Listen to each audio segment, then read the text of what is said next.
Yo to the community, man. Welcome in to the Crispy Capping Show. Behind the curtain with your favorite capper.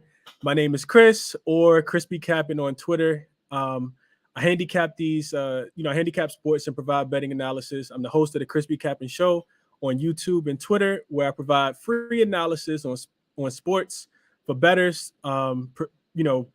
Mostly just trying to teach the community how to be smarter and more profitable long term. But most of all, I'm a student of the game. I've had, my successes, but I'm always looking to learn, right? So I figured it might be, uh, a good idea to kind of connect with some of the sharpest minds in the gambling space. I decided to reach out to some of the greatest, most successful, inspirational people that I've come into contact with in the gambling space and pick their brains, conduct these interviews with them to take the audience behind the curtain to learn a little bit more about your favorite capper as a capper, but also as a person. So, with that being said, let's get into it, man. Today's guest is Punt School. What's going on, Josh? How you doing, man? What's happening, Chris? Things are good, man. I appreciate you inviting me on, man. I love the idea and the concept of the show. So, privileged to join you over that side of the world and to like you said, get behind the curtain a little bit. Let's talk some betting. Let's talk I, some basketball. absolutely, Josh. So for people who don't know, Josh is coming to us from Australia. I'm in Virginia. Josh is all the way in Australia. Yeah. For you guys who don't know, I want to make sure I get his bio in real quick. So Josh is a full-time sports bettor, and he's been doing this for almost a decade now at the top level. You can join him in his Discord channel and follow his NBA tips all season long for free. He's the lead analyst over at Bet US, the NBA show, where he shares insights into his bets daily, his best bets daily. Other than that, he's just in hoops head that loves to talk ball and make some cash out of it. And I absolutely love that, Josh. What a great bio, dude. I connect with you so well on that, man. That's awesome, dude. Welcome in, Josh. How are things going, man? Tell the people what time it is over there, Josh. What's going on in Australia? Yeah, shit, it's early, man. It's 7:30 a.m. over here, this side of the world. But this is basically how we start the day. I mean, especially during NBA season. I mean, it's up at like 5:30 in the morning, and shows start from about 6:30 a.m. to make it reasonable for your audience over there. So just another day. But they get a little bit tough sometimes, especially now that it's wintertime outside because it's cold out here. Yeah, absolutely, Josh. And it's the total opposite out here. I think it's like 83 out here in Virginia. So so sun shining. Yeah, it's hot out here. It's beaming. But yeah, Josh, let's get into it, man. For people who don't know, I like to, the first thing well, not the first thing all the time, but the one of the things I like to do is try to kind of connect the audience of, how like what are how did me and Josh interact? Like how do we, come about each other? So before Josh even knew who little old me was, I was a big fan of Josh because I used to watch Josh come on Jay Money show. He's done a lot of work with Shark before. Real Mount Rushmore type guys, GOAT level cappers and betters and gamblers. So I've been a fan of yours, Josh, but since before you knew who I was. But I would always watch you. And then we did the round table together. Shout out to Ronald Cabane, RC. We did the round table together with him, where we had a chance to kind of chop it up and predict how we thought the finals would go. We didn't get that right because we were both on the same side of the coin there, on the green side, but that didn't work out too well for us. But yeah, that's how I kind of ran into Josh, and I just reached out to him and asked him would he do the show with me, and he said absolutely, man, I would love to. So thank you, Josh. I appreciate you being here, man. And let's go ahead and get into it, Josh. Let's get into it, man. So first question I got for you, and I want the audience to know as well. If you guys have questions, I'm gonna try to keep the live stream open so you guys can see it. Feel free to submit your questions. Josh will take questions from the audience towards the end of the show, but I got a couple that I want to get in as well. So feel free to leave all your questions that you have for Josh at the bottom. First question I got for you, Josh. Before handicapping sports, you're a person, right? You're a human. What are you typically doing, Josh, if you're not handicapping, sports and trying to, find an edge? What are you doing? What are your personal hobbies? What's going on in Australia over there? Right now, man, I chase around my two little daughters, and they take up any spare time I have. You know how it is, man. Once you're a dad, like you don't have spare time anymore. You work and then you look after your kids. And I mean, I wouldn't want it any other way. I got a 3-year-old. I mean, she's 4 tomorrow, actually. I got Happy a early 10-month. birthday. Yeah, appreciate it. I got a 10-month-old as well, so they keep me busy, man. These teenagers, bro, they think they know it all already. So this house is entertaining at all times. So I mean, yeah, first and foremost, I'm a dad, and then secondly, I'm a sports bettor. But outside of that, I love sport. Period. So I'm playing sport. I play a lot of soccer pretty competitively. I play some social hoops as well. That's basically my life, man. I jump on the PS5 whenever I get some spare time. But like I said, I mean, that's few and far between these days. So there's not a lot of time Absolutely. for that sort of stuff. But yeah, other than that, Absolutely, man, yeah. I try and keep it pretty simple. I love reading. That's probably the only other hobby I have. Books, wherever I can, man. And like I said, I'm grateful for the lifestyle I have. So I certainly can't complain. And like I said, as much as there are days where I kind of want to just pick up the kids and take them to my mom's and pick them up in like a week or two and pretend they don't exist for a little while because they give me a headache all the time. But yeah, that's my life, man. That's it. It's literally just it's betting and parenting, basically. Yeah, trust me, I know the feeling, dude. You say you got a 3-year-old that's about to be 4 tomorrow. I just had a 3-year-old that turned 4 about 2 months Ah, ago. So yeah, we were in the same boat, dude. Same boat, for sure. I love that though, Josh. It sounds like you're a real, quiet guy that kind of keeps to yourself and enjoys what he enjoys, and there's nothing wrong with that. Kind of staying out the limelight, man. So my yeah. next question, Josh, you already kind of hit on it just a tad bit, but I like to ask my audience, because we're typically talking about betting on sports, I like to ask them, if that comes from their love of actually playing the game as well. So you kind of talked about that a little bit already, but have you Mhm. what organized sports did you play growing up, John?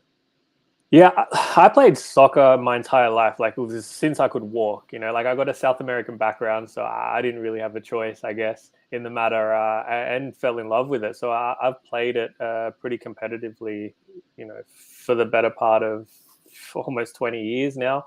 So Wow. it's still very much a daily thing for me, and I love it. And yeah, I don't know if the sports betting necessarily came as a result of it.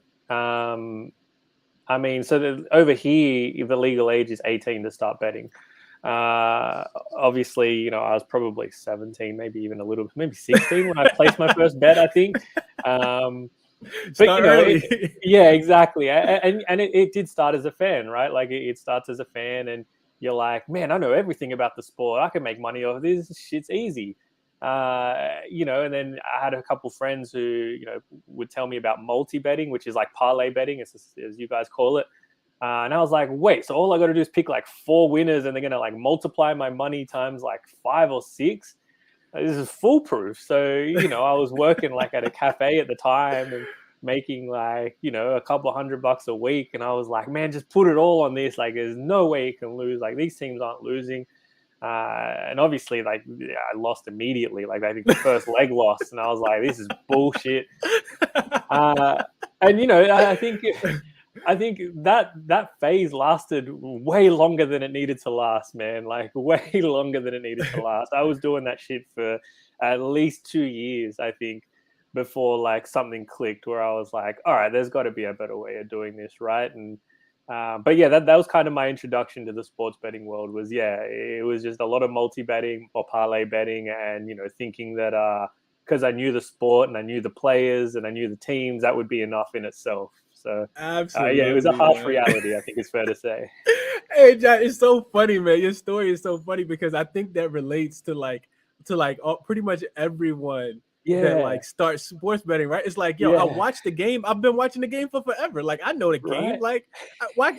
If I hold on, you telling me I could win money based on the knowledge that I know, and you absolutely know nothing about like watching the game versus sports Yeah, betting. Like, it's totally different, right? Like, you can't just play that money line that might be a minus 250. You got to figure out if you want to lay the points and take that minus 5.5, minus 6.5. Then it becomes totally different, right? right. So yeah, I absolutely love that. I think we all like, but for the most part, I think we as sports gamblers are extremely competitive people. And we think Very. that, based on what we know about the game already, I've been watching it for, 20, 25 years of my life. Why wouldn't Hmm. I be able to, make some money off of it as well, Yeah. right? So I absolutely love that, Yeah. Josh. I love that. Good evening to Pedro. I see you in the chat, Pedro. Thank you for being here. Langston, I think that's a really, really good question. I'll definitely get Josh's thoughts on that as we kind of get towards the end. I think that's a really, really good question. I'm pretty sure Josh has some insights that he would like to share as well. Transitioning a little bit, Josh. Let's talk about the finals. I didn't get a chance to chop it up with you Yeah. and kind of talk about how things went. But I've been asking my guests, who they have in the finals and why. And I know your reasons to who you had and why, because we both we did a preview show together. Hmm. Like I said, shout out to Ronald Cobain and Finesse was there. Shout out to my guy Finesse and shout out to Shark as well. We did the roundtable discussion to look ahead. But talk to me a little bit about the finals. Josh. Why do you think Boston wasn't able to kind of pull it out? What do you think happened from your estimation? Yeah, look, I'll say one thing. Like after game one, I felt like a genius. I was like, man, I told these guys. I tried to tell them that Boston was live game one. I tried to tell them that the series price was wrong. Even after game three, I mean, I was still pretty bullish on the whole thing. But hey, that's the lifestyle with doing this, right? Like you got to be willing to be wrong sometimes. And I think Absolutely. the most important thing is when you're wrong, you got to be able to subjectively look back at it and say, okay, this is why I was wrong, right? You can't just always say I was unlucky or something like that, because then you just keep doing the same thing and then you keep losing the same way. So yeah, once I was able to, I guess, digest it a little bit. I mean, the hard part was being a Boston fan as well as backing them. So it was just this emotional torture chamber, really, where it was like you could see what was going wrong in the games where they were losing, and everyone was sort of screaming it. The turnovers were just killing them. The points in transition were just killing them. But I think the one thing, especially in the final couple of games, was that the Warriors' defensive adjustments were really, really, really good. And I don't think Kerr or that coaching staff get the credit they deserve for that. They weren't necessarily massive changes either. I mean, it was just a simple scouting report, like don't let Jaylen Brown drive to his right, force him to drive Mm-hmm. to his left. The guy can't Yeah. drive to his left yet, he's still working on that. Mm-hmm. And he looks out of control when you force him to do that, and that's when Mm-hmm. those turnovers come into play. And Yep. um, Transition buckets. Yep. transition buckets again. And just you saw in game one and game three where they kind of overcommitted with the help defense a little bit, and that's when Boston were able to kick off of those drives to find the open shooters.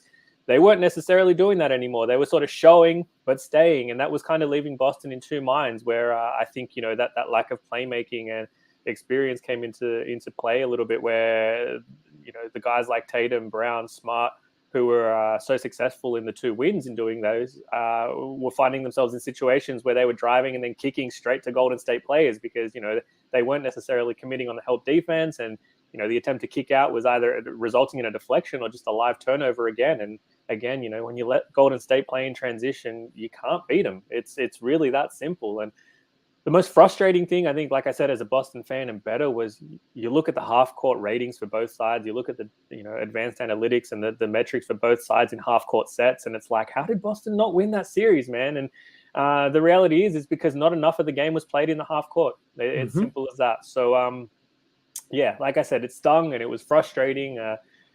For multitude of reasons, but I think a little bit more credit needs to be given to Steve Kerr and that coaching staff for what they did, and for their ability to even offensively make some adjustments there. Running those high pick and roll screens as well really opened the floor up for them a lot. When you're setting your screen at almost half court.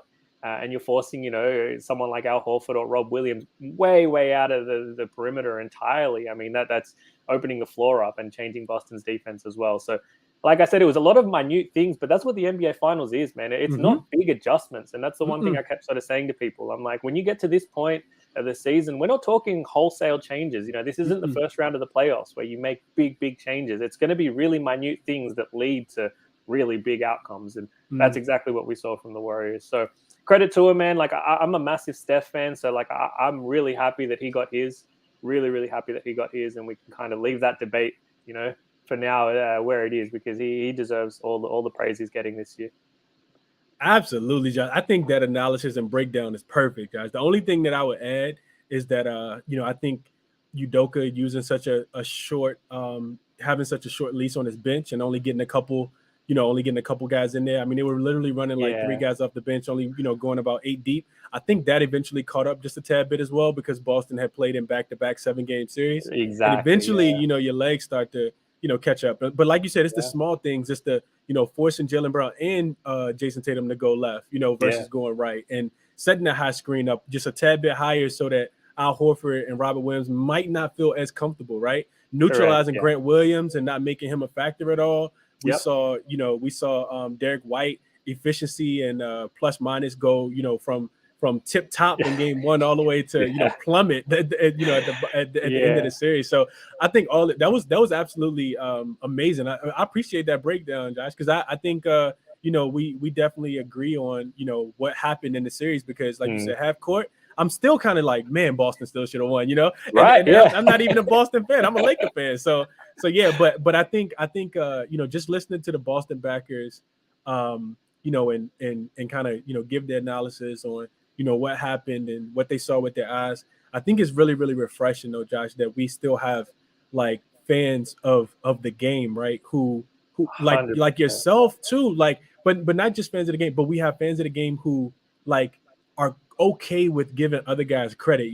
It would like Mm. you're not coming on here and making excuses for like, oh, Steph didn't deserve it, like Golden State didn't do enough to win because they did, right? So I think Yeah. I think that shows just a level of maturation as a capper, as a fan, especially for you as a Boston backer. You're not just like, oh, I'm picking Boston to win the series. It's like, no, Boston is my team and I'm picking Yeah. them to win the series. Yeah. So That's right. That's right. yeah, absolutely, Yeah, absolutely. it's a Um, dangerous tightrope, man. Like I said, I think the one thing a lot of people sort of fall victim to is not being able to subjectively, like you said, put your hand up and say, I was wrong, and this is why I was wrong. And that's the one thing, especially when you're getting started in this industry.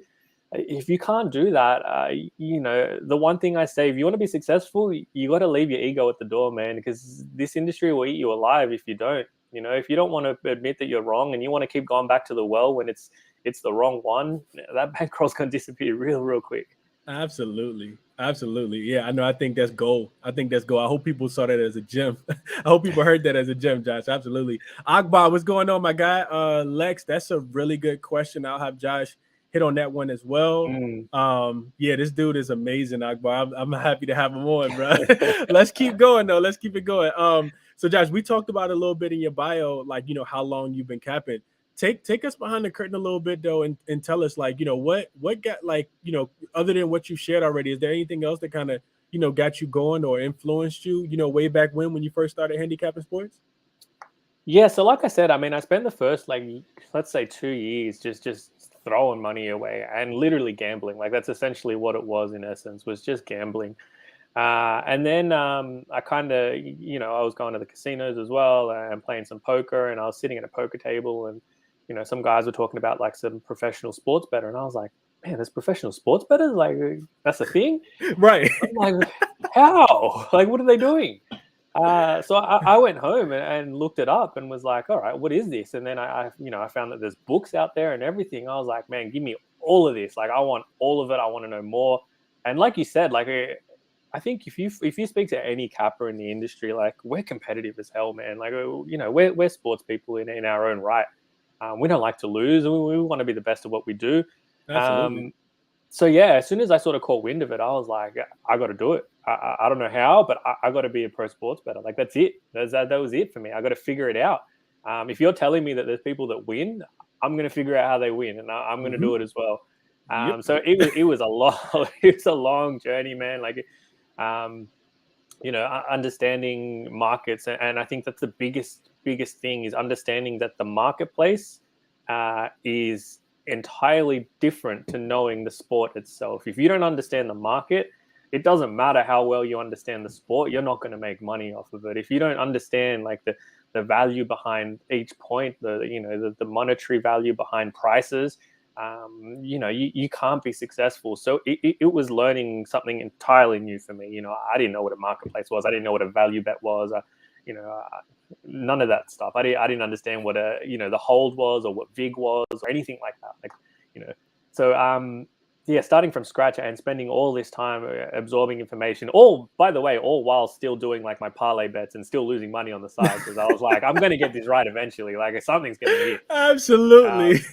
And obviously, you know, when you hit a big one as well, you're like, I got it. Like I figured it I out. knew Like it. this is Yeah, it. of You course. hit Yeah, I'm like just running two in back a row, and tomorrow. you're like, Yeah. yeah, two in a row. I'm like, I'm quitting the cafe tomorrow. Like I've got this figured out, man. But yeah, and you know, over time it was kind of like, all right, understanding, you know, people were talking about power ratings. I was like, what the hell's a power rating? You know, people, and then I'm learning that people run models. I was like, they have models for this stuff? Like, yeah, I could barely use like Microsoft Word, and now I'm going to try and learn to use Microsoft Excel and like build myself a model and like, you know, Right. pull feeds and APIs and data and stuff like that. So, um, it was a long journey, man. It was sort of after those first couple of years. I think when I first learned, it was about 3 years of a lot of trial and error, right? Like I'm like, all right, I'll set power ratings out and I'll do this and I'll understand the market, and that's it. Simple as that, right? And the season started, and like 2 months in, and I'm down like a couple K, which at the time was like huge for me. And I was like, I don't get it. Like, well, I'm doing what they're telling me to do, and it's still not working. Like this is ridiculous.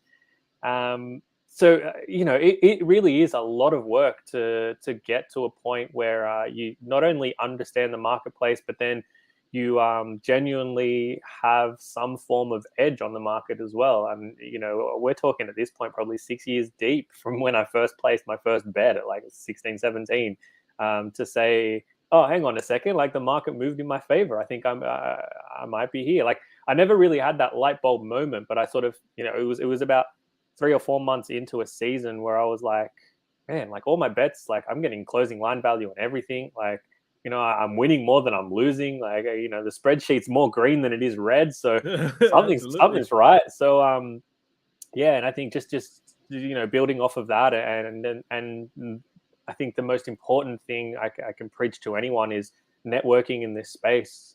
You know, network wherever you can, man. Ask questions. Don't be scared to ask questions.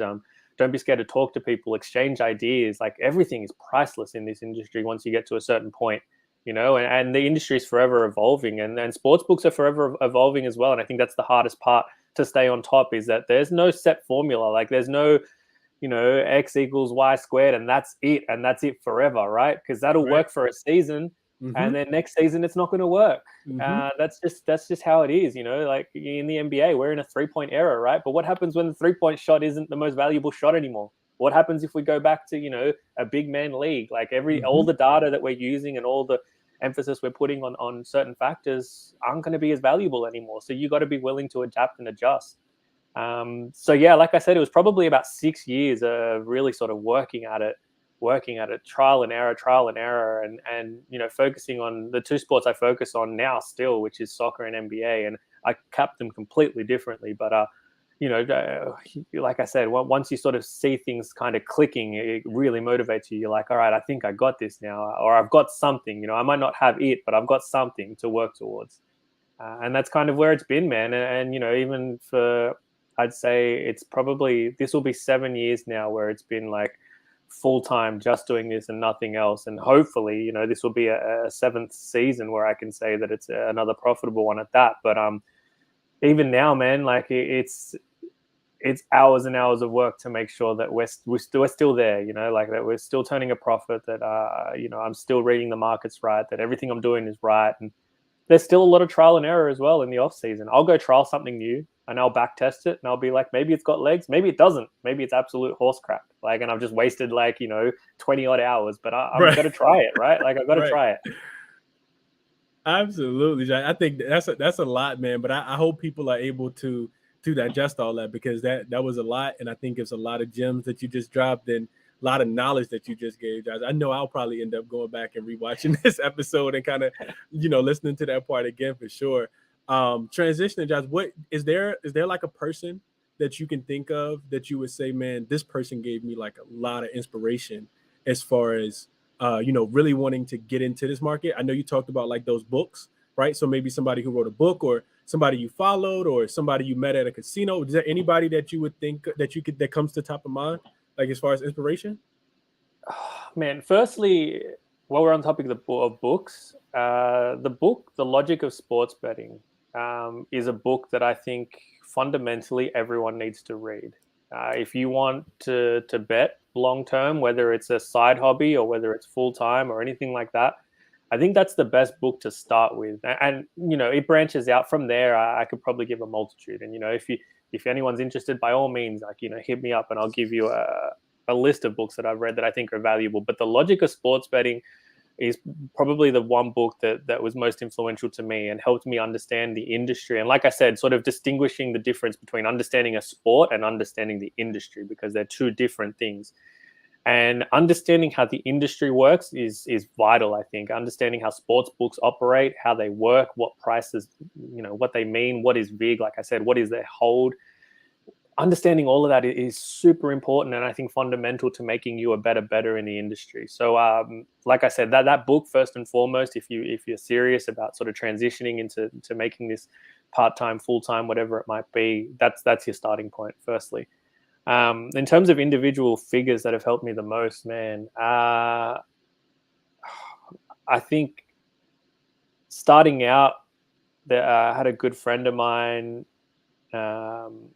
who basically worked through all of this with me for the first maybe 3 years. And I think we kind of challenged each other. Like we would put forth ideas and we would try and poke holes in each other's ideas. And I think that was kind of invaluable as well. That probably saved us a lot of time, because, I kind of had ideas. And if I didn't have someone with me that was like, this isn't going to work because of X, Y, Z, I would have just run with that idea and spent 6 months failing and wasting God knows what money behind it as well, to realize that it wasn't going to work. So he's someone who is still in the industry, is sort of behind the scenes. He doesn't have a social presence. He doesn't like being on social media. But he's quietly probably one of the smartest minds, I think, in the industry at the moment.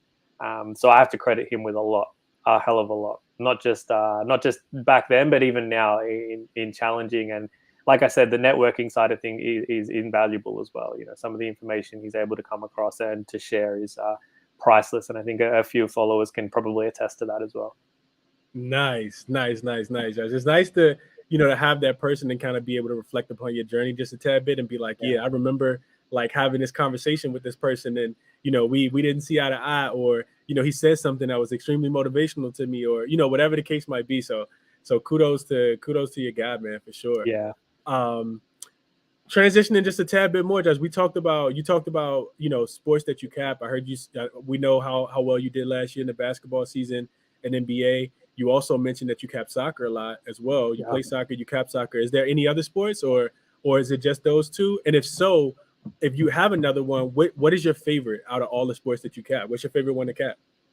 Yeah, I mean, if you go back even as recently as probably 4 years ago, before I had my first kid, man, I was doing like MLB full time as well, and I was doing college football, NFL. So I was just flat out, like, I would spend basically, it was like a full time job, literally like 6 days a week, 8 hours a day on the computer, like looking at models, looking at data, watching the markets, etc., for a whole ton of different sports. I don't have to tell you this, but when you have kids, your life changes, guys. Like life changes, and it changes fast. So it became a matter of like prioritizing and sticking to the ones that were A, most profitable, and B, most enjoyable for me, because ultimately, I only want to do things that I enjoy. So, I've dropped, basically, like I said, I don't do baseball anymore at all. I don't even touch it. And I don't even entertain the idea of doing it, because I don't want to do something unless I can do it 100%. Like, I have no interest in doing it. It's not fair. It's not fair on me, and it's not fair on people that follow along as well. If I'm giving you a half-assed effort. So that's kind of why I've reined it back in. But yeah, I've tried everything. Like I think if you speak to anyone that's been in the industry long enough, they'll try everything, because at the end of the day, you don't know where you're going to find your next edge. You got to try. You might accidentally stumble across something, and it works, and you're like, man, I've found a gold mine. And even if it only lasts for a season, you might be able to double your bankroll in that season, and that in itself is priceless. So absolutely, yeah, I've tried everything, man. I've tried everything. I've tried some of the weirdest shit you've ever heard of, like honestly. But yeah, right now, I mean, like I said, the focus is entirely just NBA soccer. I think those things keep me going 12 months, year round, basically. I'll get back into college football this year. I think there's some pretty decent edges that can be found there as well. But I just don't have the time anymore to do baseball at the level that some of the better guys in the industry can do. I don't have the time to do NFL, which is, in my opinion, the hardest market to beat, I think. So yeah, I keep it pretty low key now. But like I said, if you spoke to me about 4 or 5 years ago, man, anything and everything in the world, like swimming, athletics, I don't care. I'll try anything. You name it, I like it, Josh. So soccer, basketball, is one of them like easier or like more entertaining to cap? Like which one would you rather cap? What's your favorite? That's a good question. I enjoy basketball more. I enjoy the challenge of NBA more.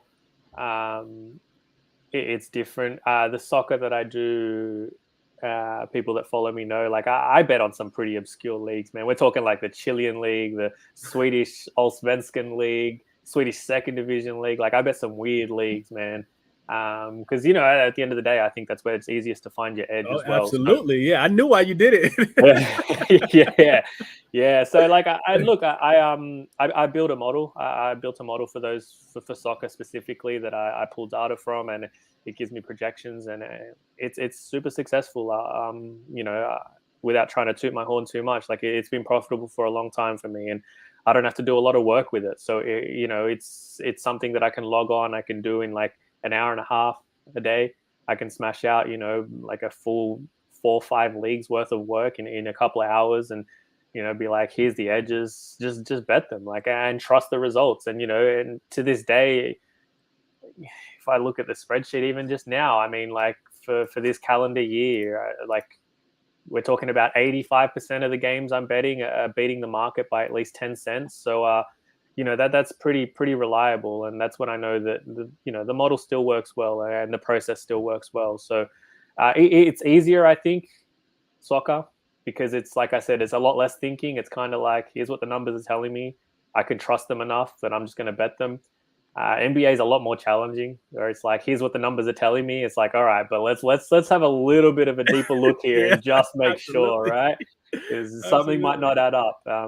So the NBA, I think, just brings a lot more elements to the table, right? Where I'm like, here's what the numbers say, but I enjoy the time that I spend NBA capping as well, and I think that's the big thing. Like there are far smarter people in the industry than me that probably have far more reliable models that can probably pull up their numbers, and in the space of half an hour I'll be like, here's all my bets, and they can make money all year. Whereas for me, I'm like, I need the full like 3-4 hours a day, like at least, and I enjoy the process. Like I wouldn't want to change it any other way. Like I know a lot of people say that if you can automate something, automate it, save time. But I don't want to. Like I think the stubborn part of me is like, nah. I enjoy diving a little bit deeper into these things, looking at the matchup specifically, like looking at the spots, looking at the schedules, looking at all of that stuff. I enjoy it. So yeah, I think I prefer NBA because I like the challenge more. But soccer is it's easier for me at the moment. Yeah, yeah. Shout out. That's remarkable because I like what you said, Josh. Is like I started this and I wasn't really running models. I was like doing my own thing, and then the models came about, and it's like I'm not like totally just gonna be relying upon my models because I Yeah. watch the game, I know the game. So if I do the work and then it matches my model, like okay, yeah, that's a go. You know what I mean? Right. So I Exactly. love Yeah. that you kind of stick to your process as well. Yeah. You Capper Sports, what's going on, RC? I See you down see. here in the chat, man. What's going on, bro? Hope everything is well with you, man. I know RC was battling some sickness, so I hope he's feeling better. Transitioning though, Josh.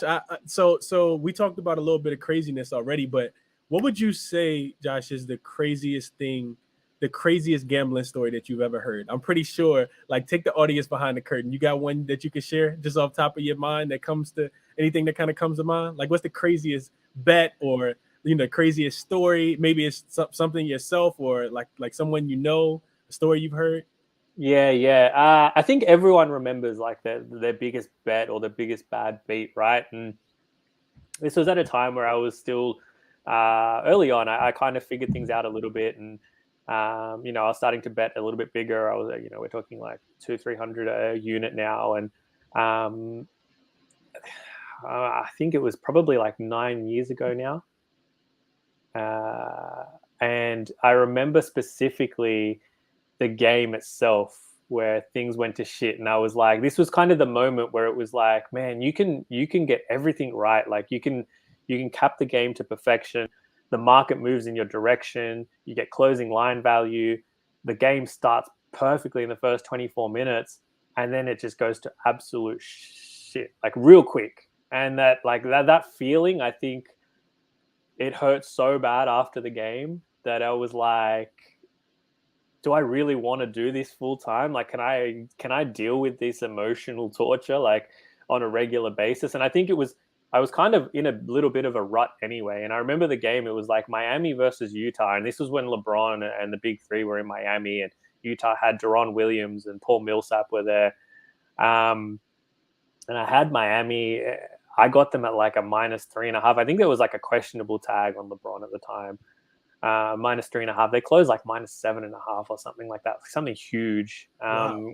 And I was like, okay, like this is I'm gonna, you know, this is where I figured it out. Like I'm gonna flip things from here. And man, Miami was up 24 points at the half or something ridiculous, and I was feeling great. And I was like, I was moving on to the next day. I was like, all right, well, what are we rolling this over into? What's going on tomorrow? And then I look back, and the end of the third quarter, it was down to like 14, which was still a lot. And we're talking like back then when the 3-point shot wasn't as prevalent. Right, Like the double right, digits, right, like, you know, double digits was like a big thing. right. It was like 14. And then even with like 2 minutes to go, it was a 9-point lead. And I was like, it was a little bit itchy, but we're good here. And I don't even know what happened at the time because I wasn't watching it. I just remember seeing the live score ticking over, and it was like 9-6, 4-2, and I was like, no way, like what the hell is going on here? And next thing you know, it's like tied game, and Miami have a chance to win it. And I'm like, well, if I don't hit a three, I'm losing this anyway, so whatever. Goes to OT.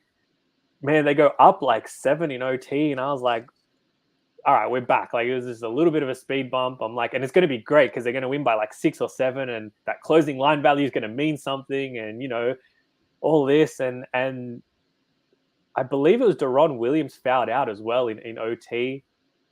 So like the Jazz had like their best player off the floor, and Millsap just went like berserk. Like he hit back-to-back threes and then an and one, and they went from like down 7 to up 2 in OT. And I just was looking at the score, and I just felt sick to my stomach. And yeah, I had this real moment of like, I don't think I want to do this anymore. Like, this isn't fun. Like, Right. I've had a bad week, and now I've got to deal with this as well. And, you know, like, I don't think I'm built for it anymore. And I ended up taking like a week off, I think, just because I was like, it wasn't fun or enjoyable. And I think the one thing, like, since I was like 17, I've always sort of preached, like, if you don't love it, don't do it. Like, Hmm. you know, I tell, you know, I'm already preaching that to my kids. I tell that to my partner at the moment. Like, if you don't love your work, quit. Don't do it. Like, you know, my daughter, like, she does dancing. I'm like, the second if you don't want to go, don't go. I'm not gonna force you. I don't think anyone should do things that they don't love to do. And obviously, I understand, you know, circumstantially and situationally, it's hard. Not everyone has that luxury, but I think you should always work towards that wherever you can. So I didn't love it in that moment, and I was like, I don't want to do it.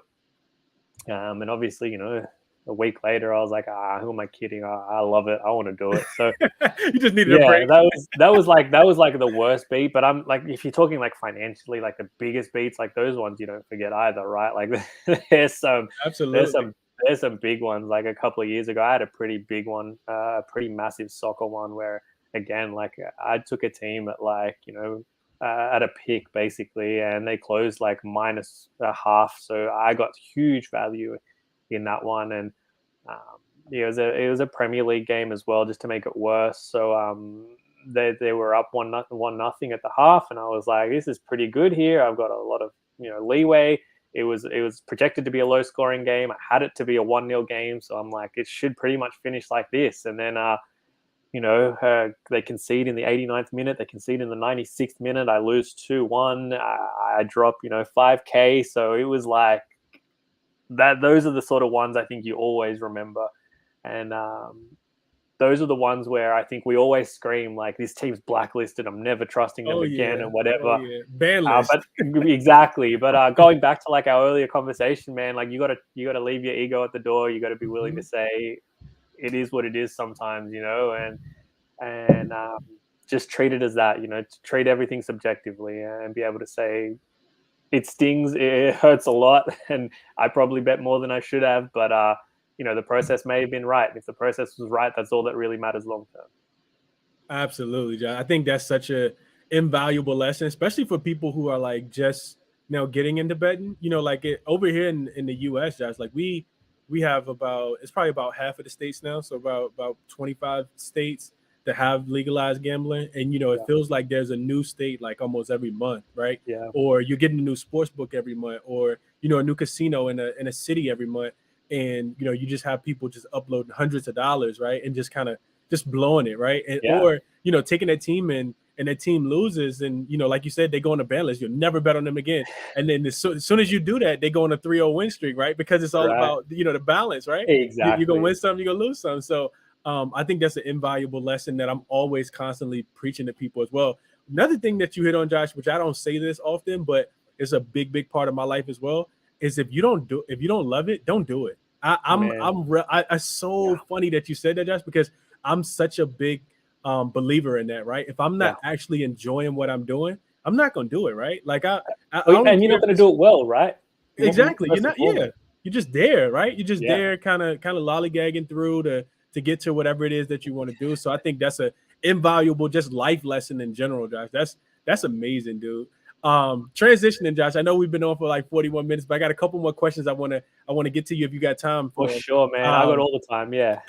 All right, so my next question for you, Josh. We talked about some bumps and bruises. Which team transitioning? Which team would you say, or yeah, which team would you say has won you the most money? Like, who are you like? You know what? Like that team, I love that team, and that team loves me back. Who's that team for you?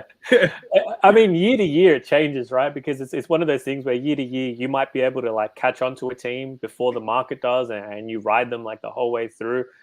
So shout out last season to the Phoenix Suns making it all the way Mm-hmm. to the NBA Finals. Shout out to the regular season Phoenix Suns this year as well. Mm-hmm. I had a lot on them preseason to clear their regular season win total to win their division. They were Mm-hmm. huge for me. Memphis Grizzlies, another one this season as well, who did me really, really well. That's a good question though. Over the course of like, at least for the like my full time career, right? Like, that's closer to sort of like I said about 7 years. If I were to say over 7 years, who's been the most profitable team? Man, you know what? It probably is the Celtics, and I think it's because like when they're not good, I know they're not good, and I can be like, man, they're worse than the market's telling you they are, right? Like they're bad, and I have no problem fading them. So year on year, like, because I keep a spreadsheet every year in the NBA where every time I bet on a team, I record the result, whether it's a win or a loss, right? Any game that they're involved in. And personally, I think it's important for me because it gives me a pretty clear picture and understanding of what teams I'm reading well and what teams I'm rating well versus the market versus what teams I'm not. And I think Absolutely. I think that helps a lot, especially as the months go on. And I can say the Celtics every single season have finished in the green for me. So whether that's because I've faded them when like I said, when they've been heavily overvalued, or particularly this season, the back end of this season, riding them out, and in the playoffs, riding them the whole playoffs was super fun. Where they were undervalued, I thought in the market anyway. So I think that's probably the team where they've made me the most money either way, just because I can say I watch enough of them to be like, man, they suck, or nah, they're rolling right now. Trust me, we're Yeah. good. Absolutely, Josh. Good answer, man. I think you didn't mention them, Josh, but Boston, after the break, I think it was Yeah, they were extremely profitable after the break if you yeah, if you jumped on them at the right time. I remember having them, Josh. I had Boston. It was the game against the Knicks, right? I yeah, remember being at my mother-in-law's house and like leaving out of her driveway and being like, hold on. Wait. I told my partner, like, hold on, wait. I want to put this betting on Boston. They're gonna beat the Knicks tonight in the Garden. and Yeah. Boston goes up by like 20, 25 points at halftime. And I'm like, oh, yeah, this is an Yeah, easy yeah, one. yeah, yeah. And they lose that game, right? They Yeah, lose that game. they The gave Knicks up like come. 42 points in the third quarter. Like Evan Fournier Yes. turned into Evan like Fournier. prime Yep. Steph Curry. Yeah, Yes, he yeah. did. Yeah. And then yeah, I remember that game vividly. That Don't was worry. the game for me, Joshua. I was like, you know what? I'm never betting on Boston again. And it took me about 2 weeks to be like, you know what? I got to start betting on Boston because they had, they had we didn't know it at the time, but they had the players only meeting with Marcus Smart kind of Yeah, leading that's that right. charge and Yeah. saying that Jaylen Brown and Jason Tatum need to pass the ball, like publicly calling them out. And next thing you know, Boston just started hitting switching the flipping a switch. And then, the defensive rating started to get really, really high. And they were, pretty much first in every defensive metric and every defensive category. And so yeah, I think it was definitely Boston for me this season This season. Guys. Yeah. I think dude. if we're including playoffs, it probably is Boston. So like I only bet 1 to 2 unit scales, right? Like that's my NBA scales. Like I don't go higher than 2%, which for me 2 units, which is 4% of like my bankroll. Mm-hmm. And I was big on them in the Brooklyn series, pre-series. Like they opened at like plus money in some places. Like I got them at evens. I was like, man, that's wrong. Like they should be big favorites in this series. I hit them pretty hard. Game 6 and 7 versus Milwaukee. I hit them pretty hard. The series Miami after game 1. Yeah. So, So like if we're including playoffs, Boston this season probably were the ones that got me there. But if we're just talking regular season, I think it would have been the Memphis Grizzlies this season. Yeah. Memphis first quarter, first half. We was betting on them, and in the spaces that I hold, Josh, we were betting on Memphis first quarter, first half so often, right? Whether it was spread, whether it was point total. 29 and a half, 30 and a half. It went up to 31 and a half. We were like, wow. Just kind of begging it out over and over and over again. Memphis made me a lot of money as well. Shout out to John Morant. Shout out to Steven Adams for getting all the defensive rebounds and pushing that thing up the court. Desmond Bane for hitting the wide open threes. Jared Jackson Jr. for blocking the shots and getting out in transition. Yes, absolutely, Josh. Absolutely. So I got one more question for you, Josh, before I kick it to the actual chat and get to the chat questions, and then we'll wrap up. But I think this will be invaluable information for the listeners as well and the audience, because you have such an extensive background, Josh, and you've covered sports. You're doing it overseas. What would you say, Josh, is the biggest lesson that you've kind of learned about yourself as a bettor, if anything? Man, that's a really, really good question. Biggest thing I've learned about myself, I think that I think for one that I'm far more competitive than I ever imagined myself to be. That's got to be point number one. Is like even now, man, and I love it though. Like I see guys on Twitter who like at the end of the NBA season, like I had a good season. Like I was really happy with my season. And then I see someone else post and they're like full season 58%, plus like 100 units. And I don't know if it's right or not. Like, I don't know. Like I don't track these guys. I don't know what their plays are like. But I just see it and I'm like, damn it, man, how? Like I had 55% and I was like 50 units and I was feeling like on top of the world. And this guy had 58% and 100 units. Man, all right. Now we've got to put in work for next season. Like if he can get 58%, I can get 58%. I don't know how, but I'm going to figure out how to do it. Competitive nature. Yeah, I think that's one thing I discovered is I'm way more competitive than I ever imagined myself to be. But secondary to that as well, I think I'm probably a lot more patient as well than I imagined myself to be. And I think that's one thing you learn as well once you have kids. You can attest to it, right? Like you don't really know. You don't know how patient you are. Like, sometimes you're like, yeah, I'm a pretty patient guy, but also like, I don't have time for BS. But once kids come, man, you got to learn to be patient in every aspect of life. And I think I kind of worked that out before the kids came along, just because, like I said, the nature of this industry, you got to be patient sometimes. When, things are going to be sour. They can be sour for weeks, for months sometimes, and, if you have that discipline to understand, I guess, and to sort of be able to look at a bigger picture, then that'll serve you well, and that'll set you up for like I said, for that long-term success if as long as you're on the right path. So yeah, I'm probably far more patient than I give myself credit for. I think that's one thing I figured out in the early goings.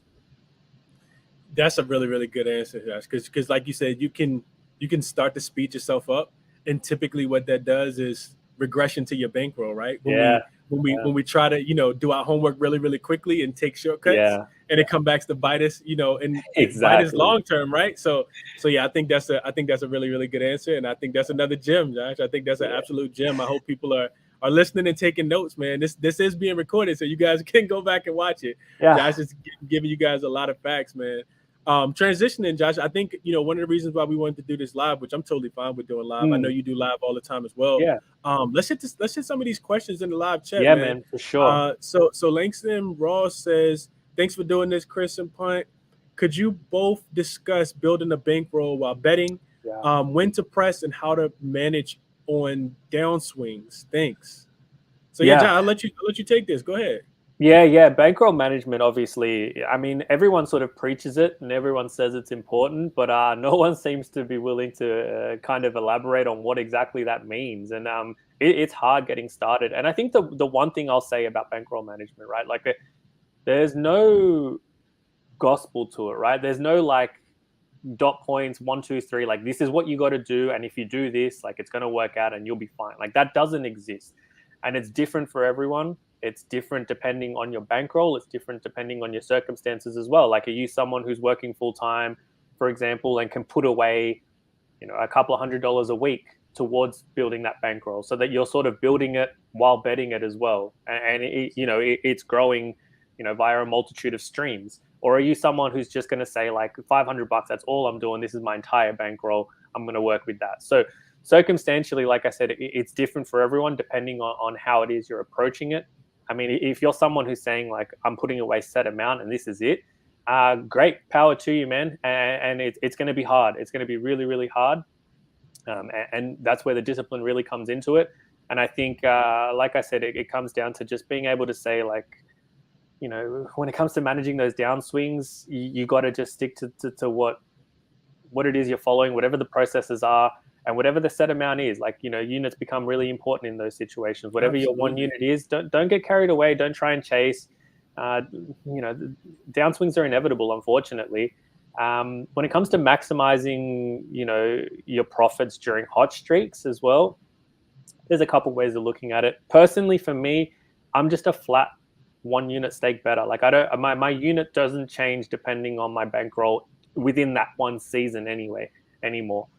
There are guys who like to bet the percentage of their bankroll, and that way you are always maximizing it, right? So like if you're betting 1% of your bankroll, but you're on a hot streak, that 1% is going to be worth more in 2 weeks than what it is at the moment. And I think that's a pretty good way to sort of not, I don't want to say fast track, but it certainly puts you on, I guess, a quicker route to getting to Yeah, potentially just where it is you want to go. kind of maximize your hot streak while you're hot. Yeah, for Exactly. sure. Yeah, exactly. And obviously the flip side as well is if you catch a down streak at the wrong time and you're using that system, it's probably going to unravel a little bit quicker as well. So you got to be willing to do both. But like when it comes to bankroll management, like I say to everyone in my Discord, if you ever want to hit me up specifically and you're willing to share your information about how it is that you're betting, I'm happy to speak to you specifically and to your situation to help you in that regard. Because like I said, it's different for everyone. If you're in a situation where you can put away money aside each way, then your 1% might not necessarily be 1% of what you've got invested or deposited into your account. It might be 1% of whatever, let's say 4 weeks worth of pay might be, because your bankroll is going to be X amount in X week. So you can afford to do that depending on as well what you're betting and how often you're betting. So it's different for everyone.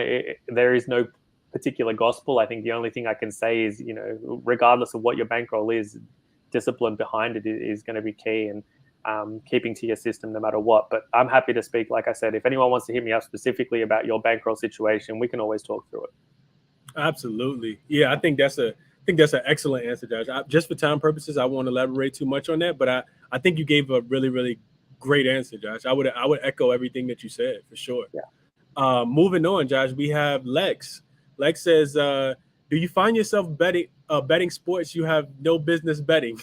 We kind of talked about dabbling in those markets, from a competitive Yeah. standpoint. Talk a little bit about that, Josh. What would you say to that? Yeah, I mean, the short answer is yeah, man. Of course, of course. Like, like I said, you don't know where your edge might be, and and it's often the more obscure leagues where you can genuinely find edges on marketplaces, right? Because they're not going to be as efficient. They're not going to be as flooded with bigger money and with syndicate betting and with sharper money, if you want to call it that as well.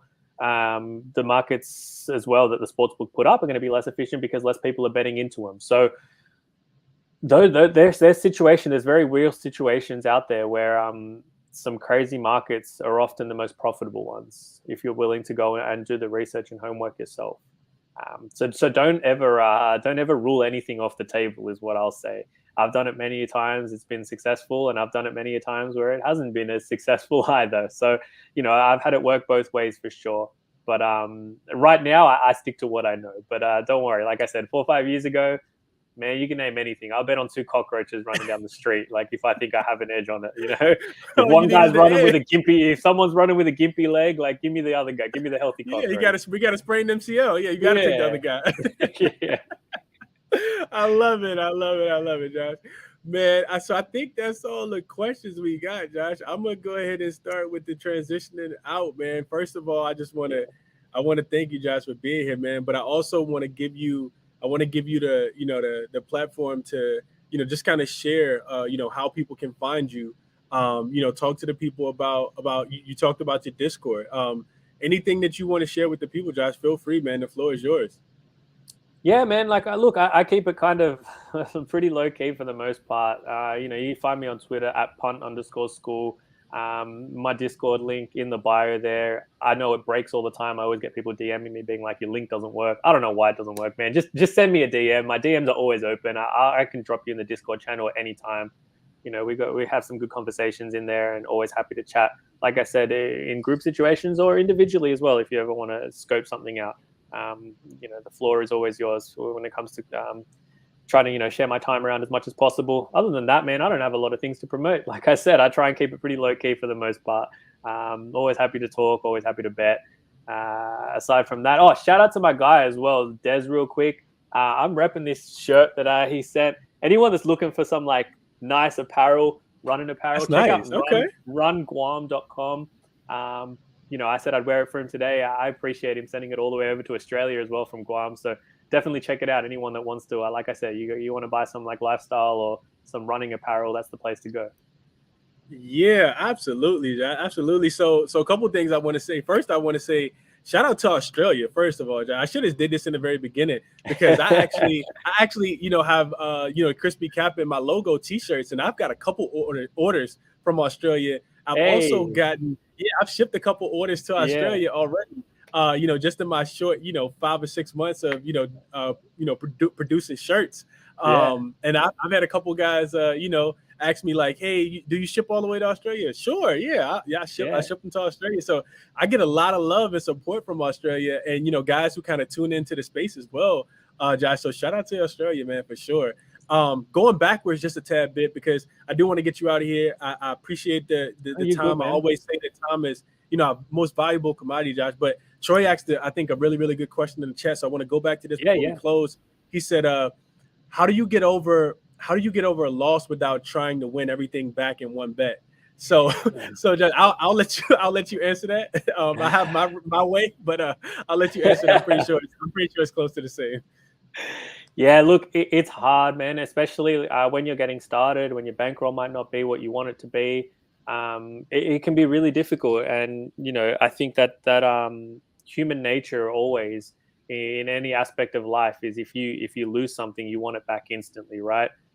You want it back in the quickest way possible. And then you want it back with interest as well. But that's when you can get yourself in a hole because the bottom line is you don't know when the start of a bad spell is going to happen. Right? If we knew that, like shit, I'd be rich as hell, man. Like if you're gonna tell me like that loss was the start of like a -6 unit, 7 units week, I'd take the week off. But we don't know that. We don't know what the process is, and that's what variance is. And in a sport like NBA as well, variance can be so wild.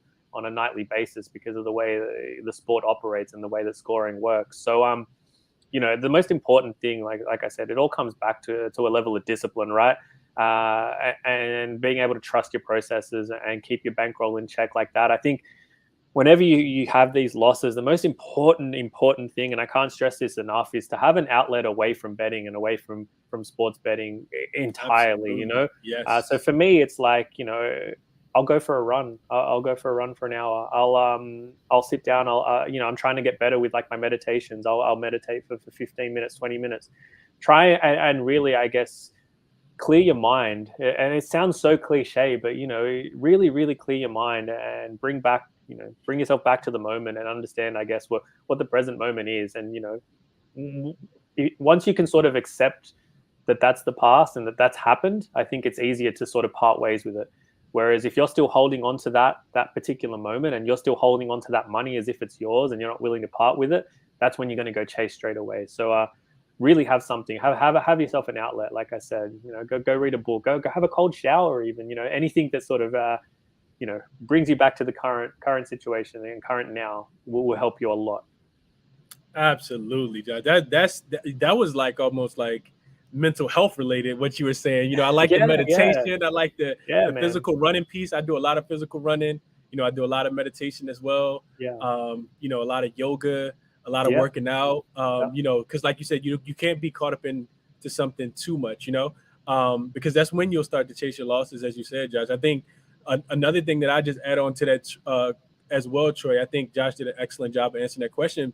But just being disciplined, right? Like just being disciplined, and if you especially with MLB, you cap the the first set of 7 o'clock games, at least on the East Coast, you clock this, you only handicap the first set of games because you only want to make 1 or 2 plays in the earlier games. You don't necessarily, you lose that game. It doesn't mean that you have to go, try to bet the 10 o'clock game, right? The game that starts 3 hours later, and try to do a 5-minute cap. And that's when you find yourself kind of chasing your losses. So just being disciplined and telling yourself, this is what I'm going to bet today. I didn't cap this game, so I'm gonna stay away from it. I know I don't have the best CLV based on this spot. All of those things I think are so important, and that's the only thing that I think I add to that. One more thing as well, just building on that and these conversations in general, without sort of taking up too much time, is something I got taught from a couple of people who have been full-time for, they've probably been full-time for like 30 odd years now in sports betting. But one thing they told me early on, like when I had the opportunity to sort of chat with them about it, was learn to love the process and not the result.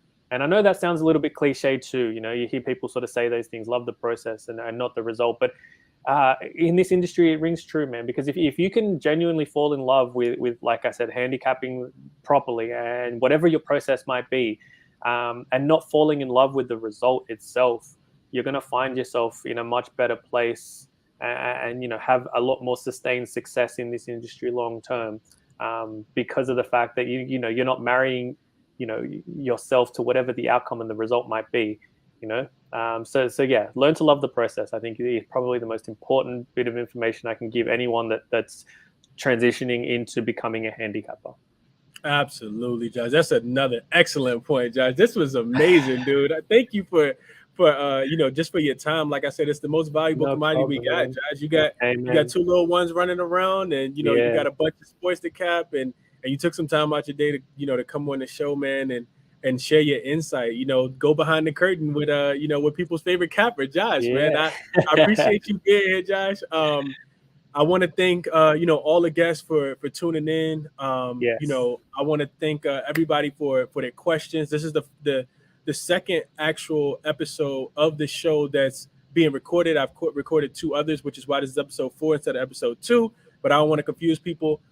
It's the first live episode though, so shout out to Josh for being the first live guest on the show, man. I'm always open and willing to do shows live. I hope you guys, in the audience, actually enjoyed the show. Be sure to either DM me on Twitter at crispycappin, 2 P's, 2 N's, or email me at crispycappin at gmail.com if you'd like to see your favorite handicapper on the show. If you think they'd be interested, just have them reach out, or reach out to me. I don't mind reaching out to them. Be sure to, show the show some love on your way out. Leave a thumbs up for the video, subscribe, turn the notification bells on if you're enjoying the content. And if you like content like this, because there's a lot more in store. But, like I said, I want to thank Josh for, just being here and coming through again. I appreciate everyone for tuning in as always, and for always showing support, whether that's joining the free chalkboard community myself, Ronald Cabang, and Finesse are a part of, or is purchasing, a shirt or a hoodie or any of my merchandise. Just wise words, via DM or comment on Twitter. All of those things they never go unnoticed. Until next time, good luck on all your MLB bets and your soccer bets, and we're out, man. Thanks again, Josh.